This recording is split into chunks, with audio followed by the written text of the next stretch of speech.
Everyone, DFG here, Gideon's Flight. Hey guys, I'd like to take a minute of your time just to share some personal thoughts around some of the divisions that are going on, divisiveness that are going on in our country today. Uh, you may have noticed that I've taken a while to share an opinion. Maybe some of you didn't, you know, maybe weren't even interested if I had an opinion or not. But those of you who may have been interested in whether or not I had an opinion, yes, I do have an opinion about it. And in all honesty, I was contemplating sitting it out, just not sharing any insight, whatsoever. Just letting the argument just die its own natural death. And I'm talking about the protest again. But then I realized that it's not happening, and because it's not happening, then as an American citizen, as someone who loves our country, you know, how could I ever, ask my child, ask, my friends, ask my family, ask the people that I care about, people that I love, to be concerned for our future? How could I, in turn, sit out and not share, thoughts around this? Because there's a saying that goes like this, and it says that those who are comfortable with one's oppression is typically the oppressor themselves. And because, that wrong is wrong, it doesn't matter who's saying it or where it's coming from, then we only, add to the problem when we don't take a position and express, our thoughts around the problem constructively. And I use the word constructively, because it's very easy for someone to jump on the bandwagon and have an opinion, because in all honesty, and I don't mean this as in any form of disrespect to anybody, but most people are so busy eating and being entertained that they don't have a natural thought. They don't have a pure thought of their own. They need an issue. They need a platform to jump on. And I will tell you, in regards to the protests that are happening right now, you've got these the black nationalists on one side, the white nationalists on the other side, and then there are us, who I like to believe the sober-minded people, right in the middle, trying to really understand why is this argument being taken to a place of possible no return. And that's what I see happening, in our country. And I don't think that I'm alone, in feeling this way. In the book of Proverbs, there's I think it's 14 and 12. You can Bible check me on this. It says there's a way that seems right to a man, but the ends of that way is death. There's a way that seemeth right to a man, but the ends of that way is death.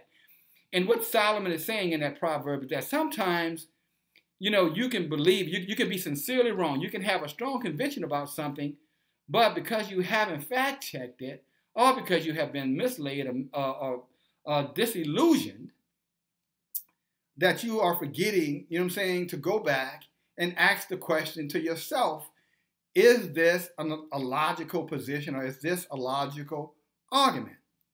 And then, Proverbs 21 and 2 says, every way of a man is right in his own eyes, but God looks at a man's intention.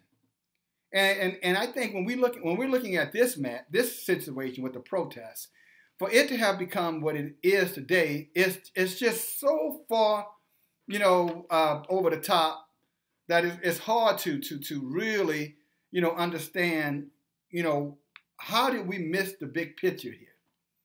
And by big picture, what I mean is that this protest, whether you agree with who started it or who didn't start it, or how it was, who agree with the person, who started it, or you disapprove of his position of starting it, it's extremely important that we remember what the protest is all about.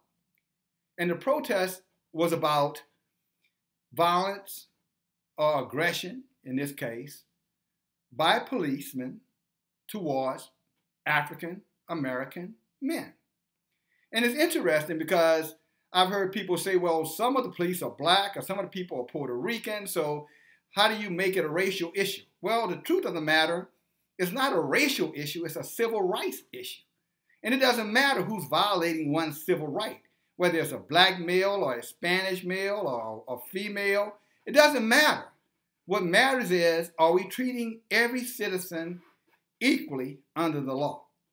And in any situation where we don't see that happening, each and every true patriot in this country has a responsibility to speak up and say something about it and voice a strong opinion about it.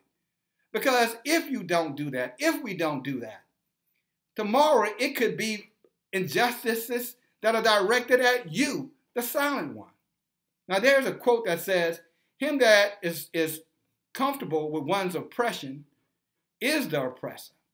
And sometimes I think that when we decide to sit it out, like I have up to this point, and say nothing, then we're just as guilty as those who are taking this conversation, this problem, and using this problem as a divisive tool for our country. Because the intent was not to divide. I think if you talk to the gentleman or the person who started this protest, even he would tell you he never intended it, to become a racial divide. What he is saying, and I have no reason to doubt him, not sure if any of us have any reason to doubt him. We may doubt his method, his methodology, but I don't think anyone is questioning his reasoning, and especially in regards to, was he trying to create black hate and white hate, you follow me, and divisions inside this country? No. His intention was to bring light to it. And even if it has gone awry now and it's become something totally different, then I want to say to you that let's bring light to the matter. First of all, let's move away from this divisive conversation around black versus white, because at the end of the day, we're all a part of the human race. And secondly, we all are American citizens. If you were born in this country or you became a citizen legally, by going through the naturalization process in this country, then you are an American citizen. And yes, I don't have to agree with what you're protesting about, but I must agree that you have the right to protest for that right that you have, or you believe you have. And just because one is protesting about something doesn't make them right, but to deny them that right makes us wrong, makes any of us wrong. So I want to say to each and every one, I want you to look inside of your heart. Look at your intention and ask yourself the question, should we allow this to be about hate? Should we allow this to be about, if I, as a man of color, walk into an environment where my white brothers or sisters are patronizing, should I walk in that place and wonder if I'm unwelcome there because they're upset about a protest? And vice versa. My white brothers and sisters, if you walk in an area where it's predominantly black, is it right for you to have to feel uncomfortable when you walk in that environment because of this argument that's going on right now and question whether or not people want you there or people want you around, or maybe even if someone wants to, harm you? It's ludicrous. And what I mean by that is absurd. And more importantly, it's ungodly and it's wrong, guys. And for this to move to where it needs to be, then we've got to go back and we've got to reposition this conversation and make this conversation solely about what the conversation was intended to be about. I don't know about you, but one of the very frustrating things when you're talking with somebody about something and they try to change the subject on you because they don't want to deal with what you're asking them or you're discussing with them, it's very frustrating. And this situation is becoming like that type of situation. There's a term called cognitive dissonance. And let me show you what that looks like, if you can see this. Cognitive dissonance. And what it says here is unpleasant truths and then comforting lies. And if you see the line, you see what most of the people, what line most of the people are in? They're in the comforting lies. Because when it comes down to the truth, especially if it's unpleasant, we tend to not want to deal with it, or we tend to take positions on it based off of, where we believe, what I'm saying, what our personal opinions are versus what is right. And I would tell you, I'd rather stand for an unpleasant truth than a comforting lie any day. And I hope you feel the same way. So here's what I say. I say let's continue the conversation. Let's put the conversation where the conversation should be. And that on, can we, build the dialogue, build a bridge in these inner cities or anywhere else in this country where aggression towards men of color is no longer tolerated. And let's get into our local town halls and our local council meetings, and let's bring these subjects up. Let's get accountability where accountability needs to be, and in terms of, and hold people accountable when they need to be held accountable. And then as in terms of, our national anthem or the country's national anthem, in terms of the flag doesn't need us to stand for what the flag stands for. The flag already stands for it, my friend. And the national anthem doesn't need you to stand for it, sit for it. All it needs you to be is loyal to it. Do you believe in your country? And if you believe in your country, then, I'm going to say, like the Lord said, let's stop swallowing camels and straining on a gnat. Let's get out of the weeds and, let's get to the real issue here. And that is, first of all, we're not going to let, these black nationalists, these white nationalists who are just looking for a reason to tear this country apart because of their own self-hatred.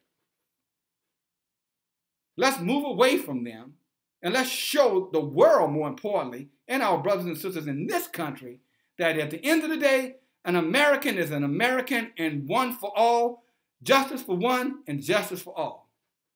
Okay? And that's what I'm asking of you. I know that's what I'm going to do. And let's not sit down and just be silent about it. And if we're going to take a position, it's okay to say I don't agree with the way they're doing it. That is perfectly okay to have that opinion. But what's wrong is to deny anybody the right to protest in any way they feel compelled to protest, as long as it's a peaceful protest. First Amendment. You guys know that already. Okay? So thank you for tolerating me for my time. God bless you. At the end of the day, if we don't have God and we don't have love, we don't need a flag or a constitution. It's not going to mean anything anyway. We'll just burn the place down. We'll destroy it all. So God first, country second. And God in country means loving your neighbor as yourself. At least in America, that's what we believe. Thank you, guys.